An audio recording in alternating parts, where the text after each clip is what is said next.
সবাইকে। রিজুক নায়িকা আমার স্বামীকে এভাবে মিথ্যা মামলা দিয়ে ফাঁসাইছে। ওনার মানে ক্ষমতার জোরে এভাবে আমার স্বামীকে ফাঁসাইছে মিথ্যা ভিত্তিহীন একটা মামলা দিয়ে। আমার স্বামী, আচ্ছা আপনারা দেখেন যে ব্যাংকের document, voter ID card, licence সব কিছু দিয়ে ওনাকে মানে গাড়ির উপরে যুক্ত হতে হয়েছে। তাহলে তিনি কিভাবে এভাবে অ্যাপসের মাধ্যমে দুপুর 12টায় কিভাবে গাড়ি এই যখন মানে ঢাকা শহরে কি অপহরণ করা যায় এভাবে দুপুর 12টায় অ্যাপসের মাধ্যমে হাতে দিলেন মতো একটা ব্যস্ত রাস্তায়। আমি আমার এবং নায়িকা যে এইসব কথা বলছে সব বানাউট কথা, মিথ্যা কথা। একটা ছোট বাচ্চাও বলতে পারবে যে এটা মিথ্যা কথা। এনারাও বলতে আজকে আমি আমার বাচ্চাকে নিয়ে রাস্তায় রাস্তায় বেড়াচ্ছি, আমি অসহায়। আমার স্বামী যদি অপরাধী হতো তাহলে এতগুলো দেশবাসী ভাইরা, ড্রাইভার, ঢাকা রাইড শেয়ারিং ইউনিয়নের ভাইরা আমার পাশে দাঁড়াতেন না, বিভিন্ন সংগঠনের ভাইরা আমার পাশে দাঁড়াতেন না আমার স্বামী যদি অপরাধ হতেন। আমার স্বামী নির্দোষ সেদিনই করছে। ও প্রতিটা কথা মিথ্যা বলে যাইতেছে, প্রতিদিন সাংবাদিক ডাকে ডাকে মিথ্যা কথা বলে যাচ্ছে। তার মিথ্যা মামলা পুলিশ তদন্ত না করে কিসের ভিত্তিতে আমার স্বামীকে অ্যারেস্ট করলো? আর আমার স্বামীকে অ্যারেস্ট করা লাগেনি, তিনি বাড়ি থেকে নিজে আসছে। ওনারা ফোন দেওয়াতে আমার স্বামী আসছে, সরাসরি থানাতে আসাতে ওনারা আমার স্বামীকে অ্যারেস্ট করছে। আচ্ছা, আপনার হাজবেন্ড বলেছিল গ্রেপ্তার আগে বলছিল নায়িকা রুবিনা নাকি নেশাগ্রস্ত অবস্থায় ছিল গাড়ির ভিতরে। আমার স্বামী আমার সঙ্গে শেয়ার করছে উনি নেশাগ্রস্ত ছিল, কারণ উনি নিজেই তো বলছে যে মেন্টালিটির সমস্যা আছে, সাইকোলজির সমস্যা আছে। আমার কাছে পেলে উনি আমার মুখোশ খুলে ফেলতো এবং আমাকে কি করতো উনি নিজেও জানেন। আমাকে তো মেরেও ফেলতে পারতো, উনি নিজে আমার সামনে থাকলে আমাকে সামনে ফেলে মেরেও ফেলতে পারতো। উনি মেজাজ কন্ট্রোল করতে পারে না, উনি নিজে মাথায় ওনার সমস্যা আছে, নিজে এটা শিখে খাইছে। আপনারা ভিডিও চেক করলে জানতে পারবেন যে কোনটা সত্যি কোনটা মিথ্যা। আমার স্বামীর আমি জামিনের সঙ্গে সঙ্গে মিথ্যা মামলার প্রত্যাহার চাই। দেখেন ভাই, আমাদের কোনো পুলিশ বন্ধু নাই, কোনো হলুদ সাংবাদিকের যেরকম করে টাকা খায় ওনারা প্রতিদিন ডাকে, এরকম আমাদের কোনো টাকা নাই বলে কি আমরা বিচার পাবো না? আমরা নিরীহ মানুষ, আমরা গরিব বলে কি একটা বিচার পাবো না? জাতির কাছে আমার একটাই প্রশ্ন, আমরা গরিব তাই বলে কি কেন আমরা বিচার পাবো না? যাদের টাকা আছে তারাও কি আমাদের মতো নিরীহ মানুষকে ফাঁসাই দিয়ে এমন করবে? আমরা দিন আনা দিন খাই। আমার বাচ্চাটাকে নিয়ে আসে, আমি আমার বাচ্চা রাতের পর রাত আমার জিজ্ঞেস করেছে মা আমার বাবা কোথায়, আমি তার প্রশ্নের উত্তর দিতে পারি না। আমার ছেলের স্কুলে যাওয়ার বন্ধ হয়ে গেছে, আমার ছেলেকে স্কুলে যাওয়াতে পারি না। তার বই খাতে, তার খাওয়া খরচ, আমাদের মা ছেলে খাওয়া খরচ, ঘর ভাড়া মাসে শেষ হয়ে আসছে। আমার আজকে ঘর ভাড়া দেওয়া হয়নি, মাসে আলাদা আমাদের এখনো মধ্যে ছাড়িয়ে দিতে পারে। আমি কোথায় যাবো আমার এই ছোট একটা বাচ্চাকে নিয়ে?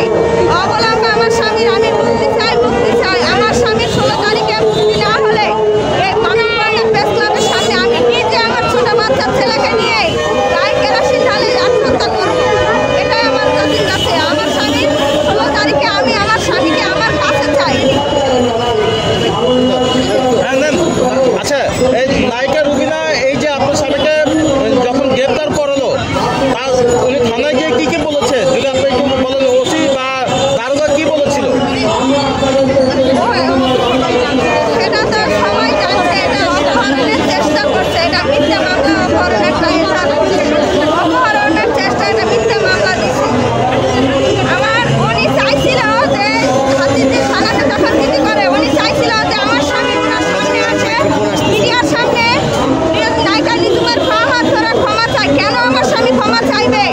আমার স্বামী কি কোনো দোষ করেছে? আমার স্বামী নির্দোষ, উনি নির্দোষ। উনি বলছে এটাও যে আমি নির্দোষ, আমি কেন ওনার পা ধরতে যাবো? জেল খাটবো, তা ওনার পা ধরবো না। উনি মিডিয়ার সামনে চাইছিল আমার স্বামী যেন ওনার কাছে ক্ষমা চাই। না ছাড়াতে উনি চাকরির পর্যায়ে উনি যায় মামলা করছে। আমার স্বামী নির্দোষ, কেন ওনার পা ধরতে যাবে? আচ্ছা, এখন আপনারা কি বিচার চান? নায়িকা রুবিনার, নিজুম রুবিনার কি বিচার চান? আমি ওনার শাস্তি চাই, কঠিন শাস্তি চাই, ওনার মানহানি মামলা চাই। আমার এভাবে আর্থিকভাবে সমস্যা করার জন্য ওনার কাছে আমি জরিমানা করতে চাই, ওনার বিচার চাই, মানহানি মামলা করতে চাই ওনার কাছে। চলচ্চিত্র সর্বশৈলীর কাছে আমার একটা দাবি যে ওই রকম চরিত্রহীন পরিষ্কার করা হোক, ওই নায়িকাকে ওখান থেকে বাঁচা হোক।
রুবিনার বিচার চাচ্ছেন আপনি?